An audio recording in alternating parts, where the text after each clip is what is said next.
It's time for the playoffs. Some of us are excited. Some of us are depressed. But remember, chocolate milk makes everything feel all right.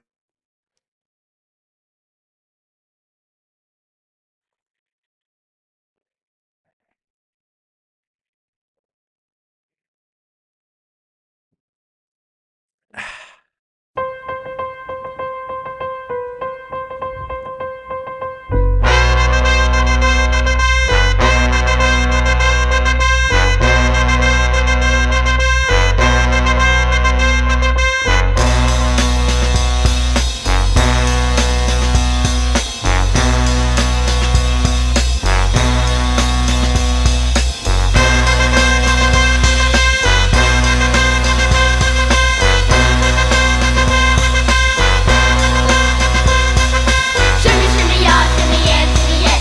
Give me the mic so I can take it away. Shimmy, shimmy, y'all, shimmy, yeah, shimmy, yeah. Give me the mic so I can take it away. Well, family, we did it. The 10th regular season has ended, and we can sit back and we can have a drink of chocolate milk, of course, and exhale. 10 regular seasons down. And the 10th regular season, and this regular season, could not have ended any other way. Sean, Brennan, TJ Tatro, and myself all ended up tied for third at 7-6. The It's really some middling bullshit. Um, 7 wins is trash, right? We all know this. Like this is not a this isn't a number of wins that has really historically ever made the playoffs. And now we're gonna get two teams in the playoffs with this record. I kind of hate it. Whatever. The beginning of the season, I was convinced it was going to be 8 uh, or 9, but now two of us are making it at 7. Fine.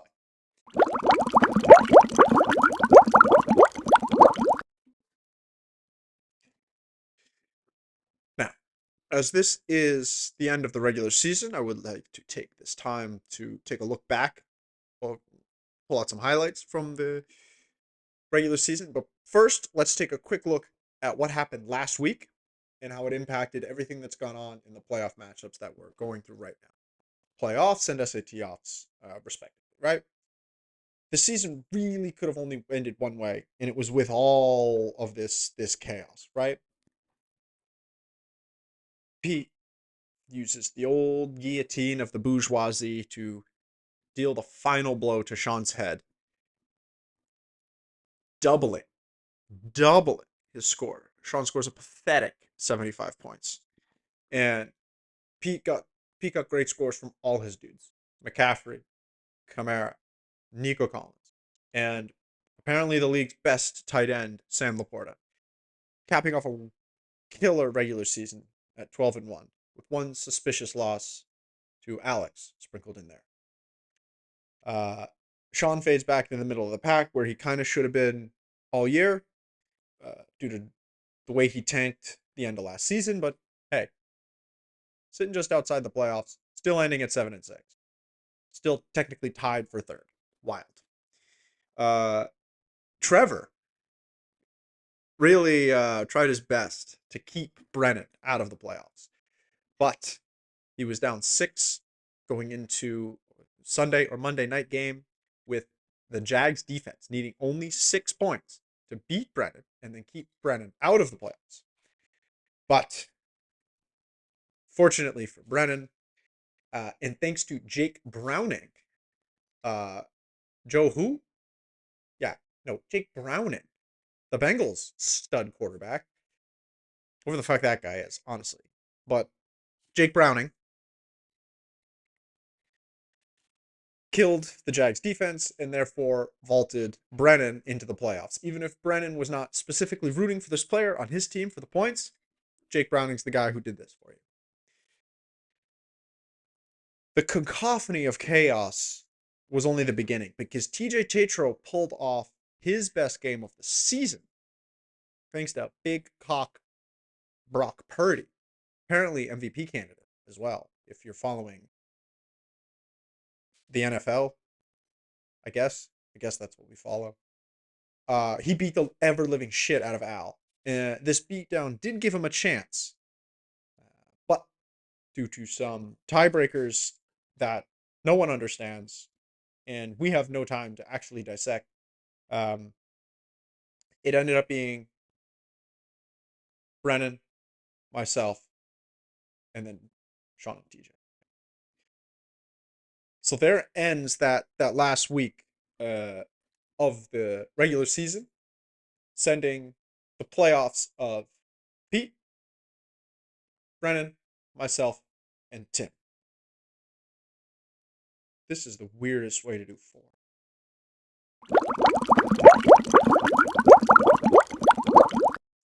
So let's take a look back. Rose-colored glasses and all, let's examine a little bit into each person's fantasy football season. Starting at the top. Powerhouse Pete. Well done, man. 12-1, one of the best regular season records we've had in this league. And all coming from the number 1 overall pick, which doesn't usually happen. Christian McCaffrey was everything you needed him to be, and then a little bit extra. No big injuries on this team, and you really got the draft pick that set you all off. I mean, Kamara, right? What'd you get him? 4th, 5th round? No one else wants this guy. You take him. You had the balls. Well done, Pete.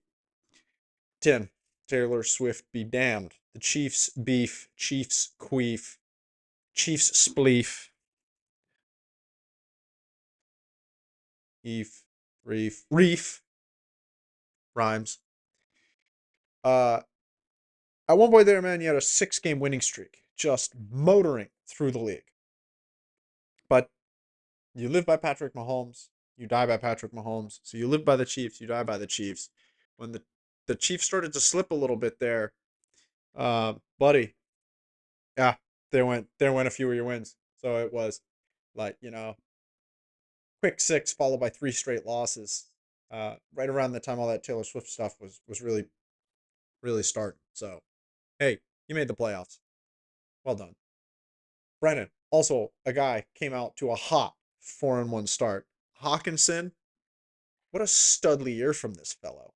And your other great draft pick of Keenan Allen. Those dudes are studs, and you really believed in them. You took them in places that other people passed on them because you believed in them. But the roller coaster of your season is really Justin Fields. What a guy, right? That guy can run around and throw the ball all over the field and go for 45 fantasy points, 100 yards rushing, 300 yards passing, multiple touchdowns on the ground and through the air. But then the next game, he could throw 3 interceptions, sprain his ankle, and spend the whole game sitting on the tent in one of those giant jackets, which, side note, like, they should totally just have those in stores. Those are sick. That man's a heart attack. I could never have him on my team, but you could. So kudos to you. And the other part of your team, man, is really Cooper Kupp. Just never happened this year. But you made the playoffs.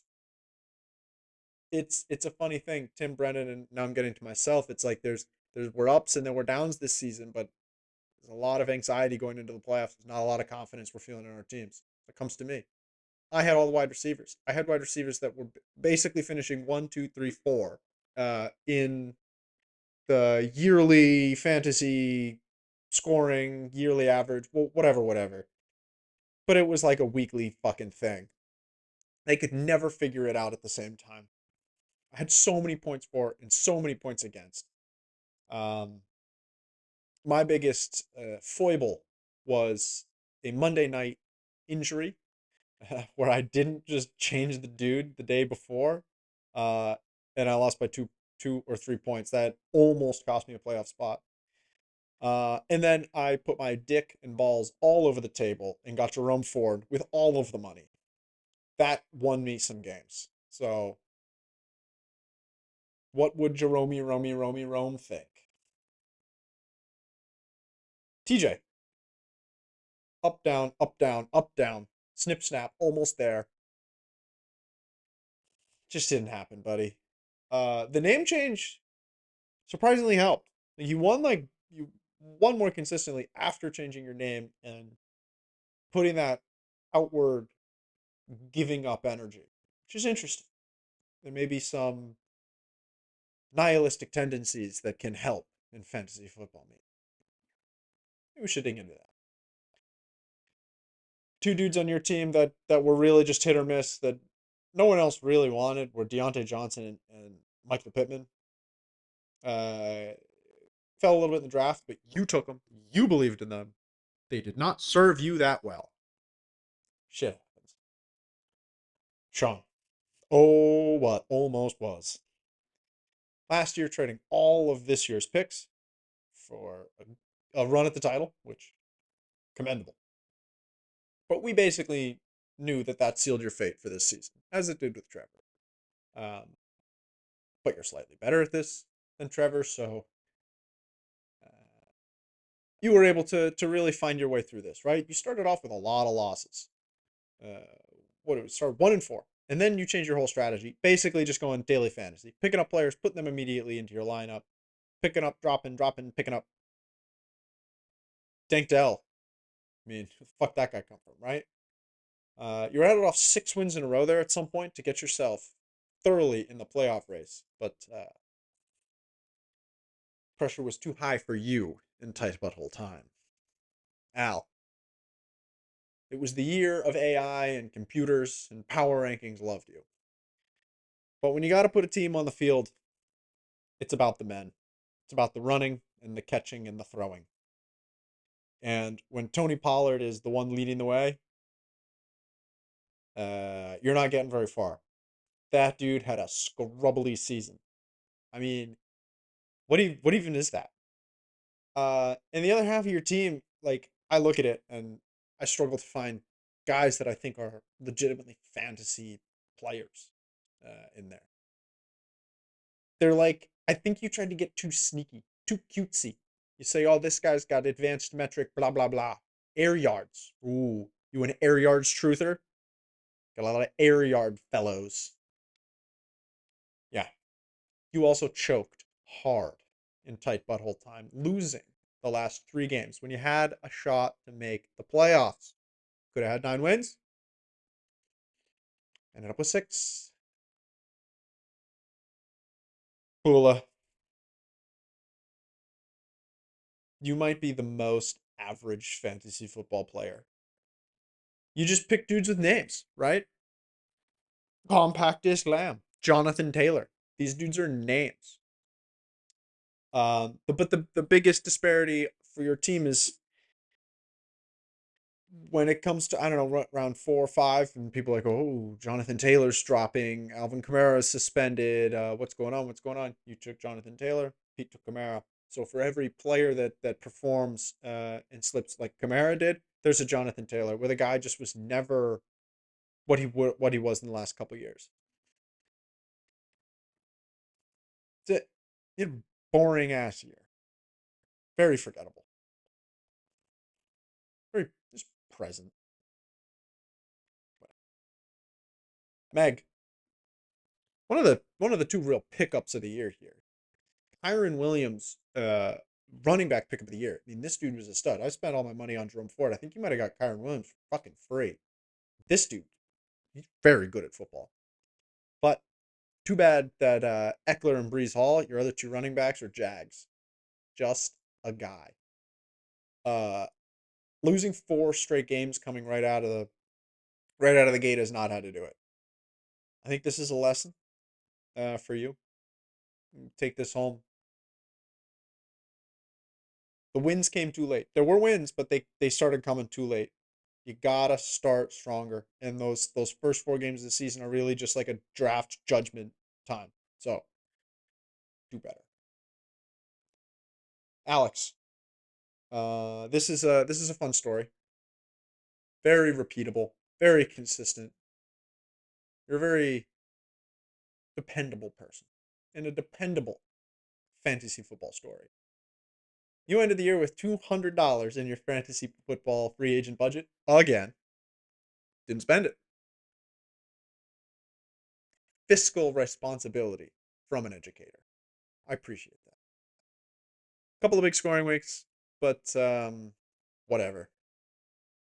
When someone else drafts your team, there's some potential there. When you manage the team, it doesn't go very well. So here you are, down the bottom. It'd be fun to see someone participating so closely in our educational system take the SATs. Signe, I'm not convinced you're taking this seriously at all.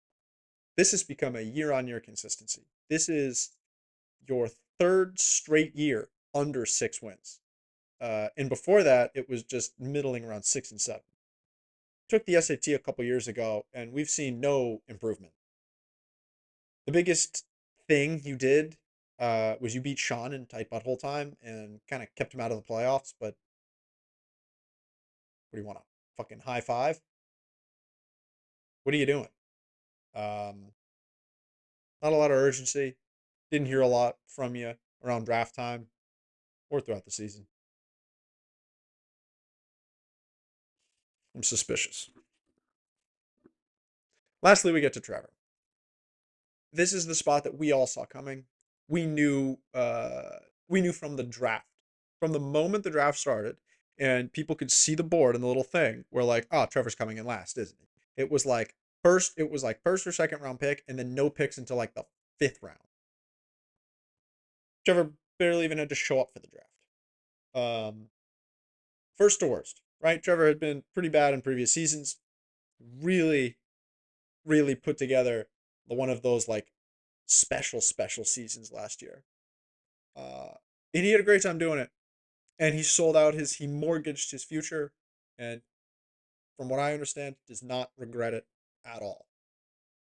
I'm very interested to see here if Trevor comes in last. You know, we have the SAT area is quite interesting. Let's transition here. We have down at the bottom, we have a marketeer, an educator, a woman of science, and an armed service member.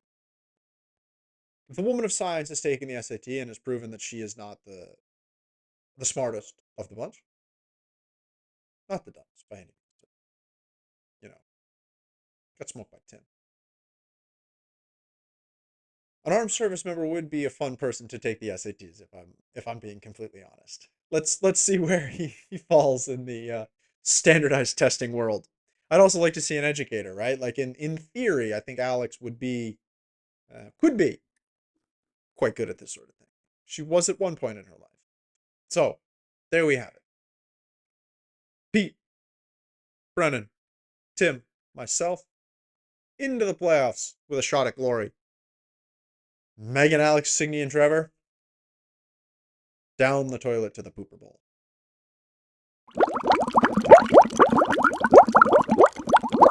Let's wrap things up this evening by just kind of going into a little bit of a gang goes into the playoffs kind of thing, right? 4 of us enter. Only one fellow is going to leave happy and satisfied. 3 will be left with their dicks in their hands, wondering what the fuck just happened. Happy, rich, eternal glory awaits only one of us in a majestic golden football. So now it's getting really real. Doesn't matter. What do you have? A statistic of averaging blah blah blah over whatever the fuck with a standard deviation of a number? Yeah.